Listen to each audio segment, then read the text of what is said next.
സ്ഥാനാർത്ഥി കഴിഞ്ഞ 2 ദിവസമായി നന്നായി രംഗത്തിറങ്ങി. ജനങ്ങൾക്കിടയിലൊക്കെ നല്ല അഭിപ്രായമാണ് ഉണ്ടായിട്ടുള്ളത്. കഴിഞ്ഞ 10 വർഷക്കാലമായി ആബിദ് ഹുസൈൻ തങ്ങളാണ് ഇവിടുത്തെ MLA. എന്നാൽ നമുക്ക് മനസ്സിലാക്കാൻ സാധിക്കുന്നത് എന്താണെന്ന് പറഞ്ഞാൽ, കേരളത്തിലെ ഇടതുപക്ഷ ജനാധിപത്യ മുന്നണി ഗവൺമെൻറ് കഴിഞ്ഞ 10 വർഷക്കാലം കൊണ്ട് പല മണ്ഡലത്തിലും പല വികസന പ്രവർത്തനങ്ങളും നടത്തിയെങ്കിൽ ഈ മണ്ഡലത്തിൽ അങ്ങോട്ട് എത്തിയിട്ടില്ല. അപ്പോൾ നമ്മളൊക്കെ അത്രയും മുമ്പ് കേൾക്കാൻ തുടങ്ങിയാണ് ഒരു ഫയർ സ്റ്റേഷൻ.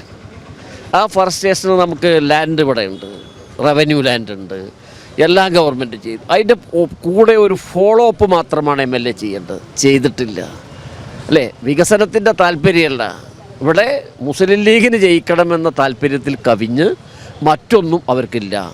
ഇടതുപക്ഷ ജനാധിപത്യ മുന്നണി അങ്ങനെയല്ല, കേരളമാണ് അതിൻ്റെ മോഡൽ.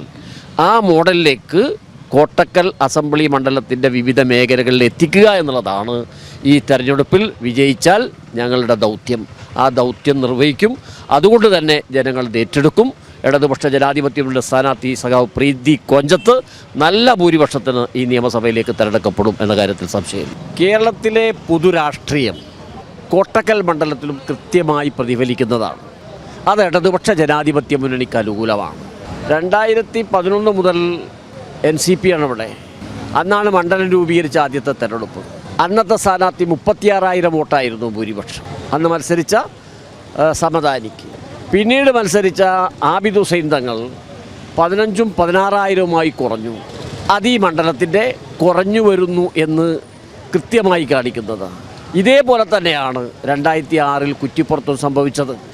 കുറ്റിപ്പുറത്ത് സംഭവിച്ച ആ രാഷ്ട്രീയം ആർക്കും ഇടതുപക്ഷ ജനാധിപത്യ മുന്നണിക്ക് അനുകൂലമായി വോട്ട് ചെയ്യാൻ സാധിക്കും എന്നതിന് വളരെ കൃത്യമായ തെളിവാണ് 2006 കുറ്റിപ്പുറം അസംബ്ലി മണ്ഡലത്തിൽ സംഭവിച്ചെങ്കിൽ തീർച്ചയായും ഈ 16,000 വോട്ടിൻ്റെ ഭൂരിപക്ഷത്തെ മറികടന്ന് ഇടതുപക്ഷ ജനാധിപത്യ മുന്നണിയുടെ ഇവിടെ മത്സരിക്കുന്ന ആദ്യത്തെ വനിതാ സ്ഥാനാർത്ഥി എന്ന നിലക്ക് തീർച്ചയായും പ്രീതി കൊഞ്ചത്ത് MLA ആയി തിരഞ്ഞെടുക്കപ്പെടും എന്ന കാര്യത്തിൽ തർക്കമില്ല.